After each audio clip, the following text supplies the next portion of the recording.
You're coming along with me in my garden. Does that make sense? Yep.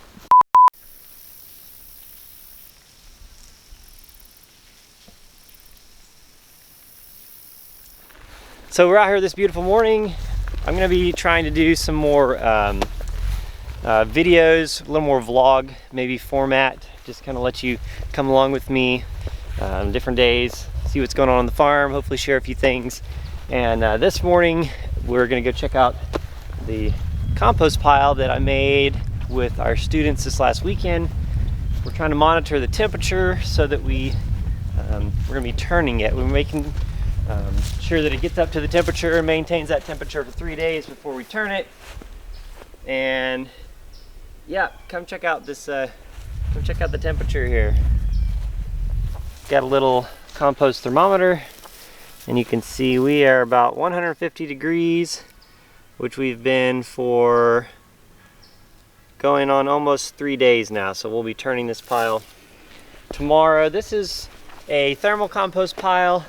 It's a fairly big pile for some home gardeners to make, but it's worth it getting a lot of material all at once so that you can make one big pile, and it's a lot more efficient than making smaller piles. And thermal composting requires a little bit more material at once. Cool thing is, if you don't have a nice thermometer like that, you can just get a steel rod here, pull it out, grab onto it.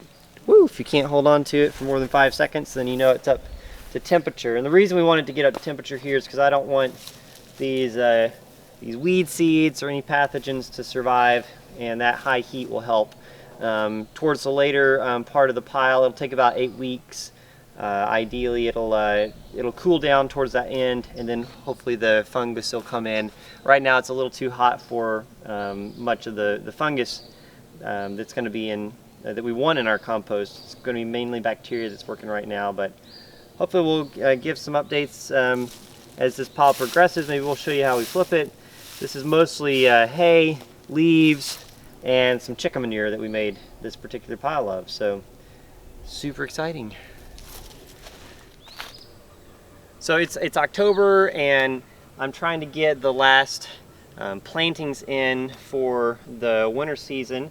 It's amazing stuff I plant, at least here in Alabama, in the the beginning of October. Will take, sometimes the greens will take about 30 days. Things you plant at the end of October might be harvesting end of January. So that days to maturity really lengthens. So that's why I'm trying to get a lot of stuff in. I wanted to share a few tips today, show you how I'm planting in this high tunnel over here, some lettuce heads. But as you can see, I really try to keep everything nice and straight and orderly.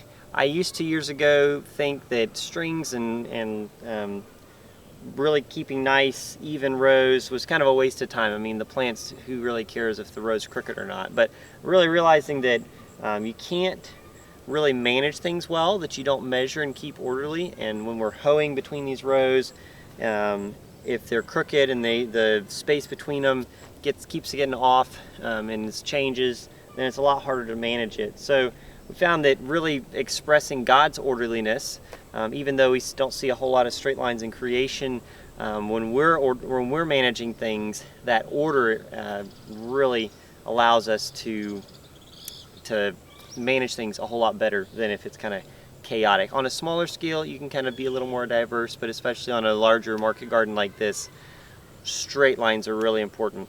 On a large scale, people today are using GPS systems to guide their tractors, but we have our own specific GPS system, Low Tech G.P.S system for home gardens that basically anybody can use, and I want to show you how we use that today.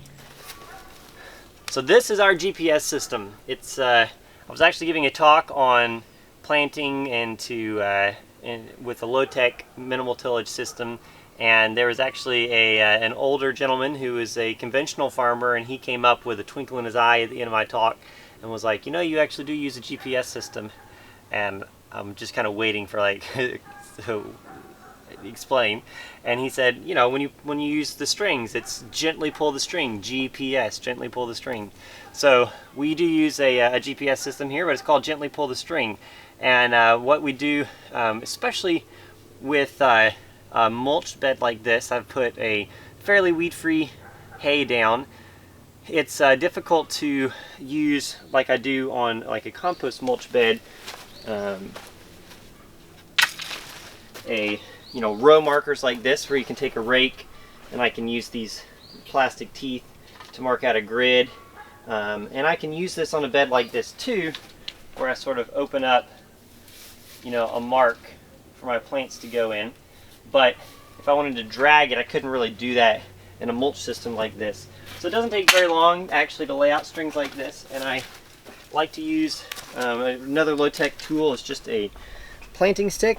This is the exact width of my beds, and I can lay it down to the end, and I know I want 4 rows for this lettuce, so I just have marks here for these rows, put in my stakes, go down the other end, do the same thing, pull these strings back and forth, and then I have this tape measure pulled along the side of this bed, so as I'm trying to figure out what my in-row spacing is going to be along there, then I can keep an eye on that as I lay my lettuce transplants out. So I'm going to do 4 rows here with the lettuce, and then I'm going to do them about 10 inches apart, 8 to 10 inches apart here along the row. So I'm going to grab them and we're going to start setting them out and put them in.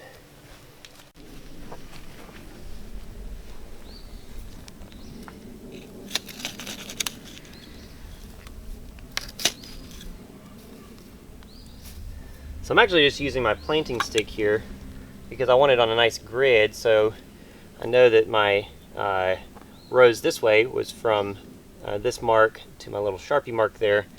So I'm just doing the same exact thing, just right underneath the mulch here, putting my lettuce plant in, pushing a hold of the side and pushing the dirt up next to it, and leaving a little hole where when we water it can go down close to the roots of the plant.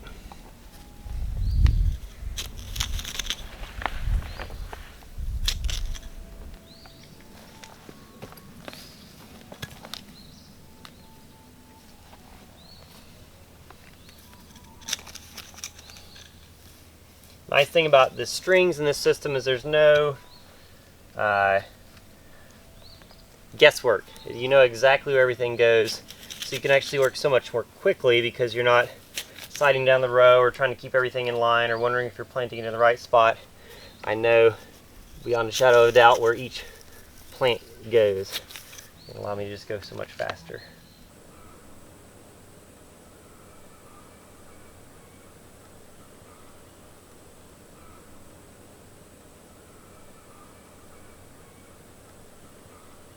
Okay, just finished planting the bed. You can come see.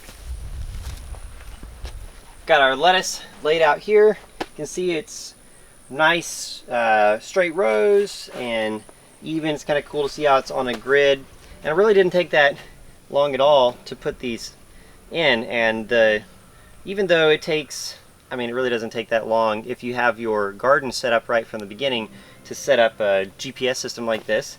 It really makes setting them out so much faster because I know exactly where they go and I don't really have to think about it. There's no decisions to make. It's just a simple system, and I can delegate this to one of my young kids or anybody that wants to come learn because it's not very subjective. It's pretty straightforward. And I think as a Christian farmer, and for those of us that are trying to honor the Lord through what we do, we don't want to fall into legalism where there's like only one right way that we show our love for Jesus through the way that we farm, but we do want to express the love of Christ in the way that we are doing things in our particular application.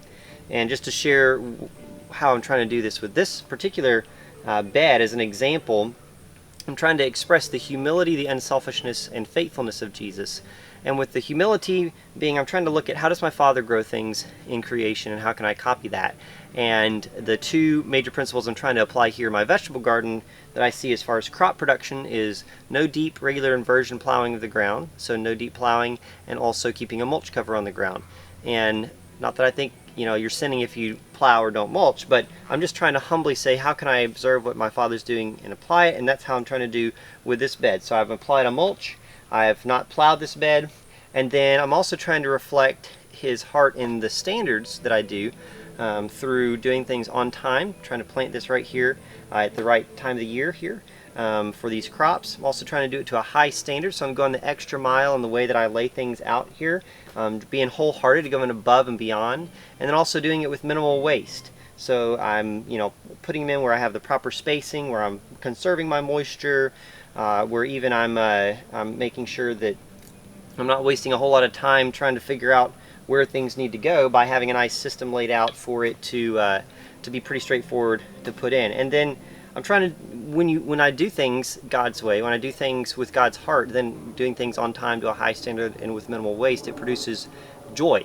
Because when you see faithfulness, when you see something well done and all this bed that I just put in, and it looks, I know that it's been done on time, it's beautiful to a high standard, and I'm not wasting anything, then it motivates me, because the joy is our strength. That's where our work ethic comes from. And I just encourage you, if you're losing your joy, then reevaluate how you're approaching things, whether you're reflecting God's timeliness, His order, and His trying to not waste things in what you do. And oftentimes you'll find that the areas that you're losing joy in, you aren't being able to manage it that way. And my suggestion is humbly decrease what you're trying to do and be willing to generously invest more in the spots that you are taking care of. And at the end of the day, those principles are what produce profit, because when we're faithful with what we do have, it's God that adds to it. So when we're generous, then then as we measure, it'll be measured back to us. And it's pretty simple. But as a Christian farmer, I'm trying to apply the heart of Christ, and I'm grateful today to be able to put this bed of lettuce in. And God, we just thank you for it. I pray that you'd bless it, help this lettuce to grow. We know that we can plant and we can water, but you're the only one that can make it increase. And we have customers that need to eat this lettuce, and I pray that you just allow it to grow and be especially nutritious for them. In Jesus' name, amen. All right.